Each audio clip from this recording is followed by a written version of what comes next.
নতুন রাজনৈতিক দলের ঘোষণা দিয়েছে জাতীয় নাগরিক কমিটি ও বৈষম্য বিরোধী ছাত্র আন্দোলন।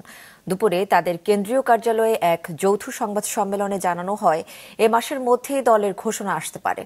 সংবাদ সম্মেলনে নতুন রাজনৈতিক দল গঠনের জন্য সারা দেশের নাগরিকদের মতামত গ্রহণের কর্মসূচিও ঘোষণা করা হয়।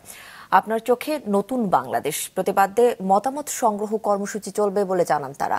বৈষম্য বিরোধী ছাত্র আন্দোলনের অন্যতম সমন্বয়ক হাসনাত আব্দুল্লাহ জানান, প্রক্রিয়া মেনে যে কেউ নতুন দলে যোগ দিতে পারবে, উপদেষ্টা পদে থেকে কেউ দলে যোগ দিতে পারবে না।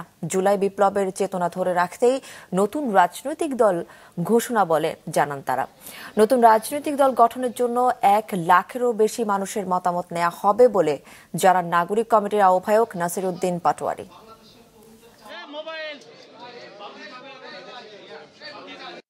24 পরবর্তীতে মানুষের যে আশা আকাঙ্ক্ষা তৈরি হয়েছে, ফেসিবাদ উত্তর বাংলাদেশ, যেখানে সাম্য, সামাজিক ন্যায় বিচার এবং মানবিক মর্যাদাকে প্রাধান্য রেখে আমাদের যে নতুন রাষ্ট্রকল্প মানুষ চিন্তা করছে এখন, সেটিকে ধারণ করে বাংলাদেশের ফেসিবাদ বিরোধী জনতাকে সাথে নিয়ে আমরা একটি রাজনৈতিক দল গঠনের উদ্যোগ নিয়েছি।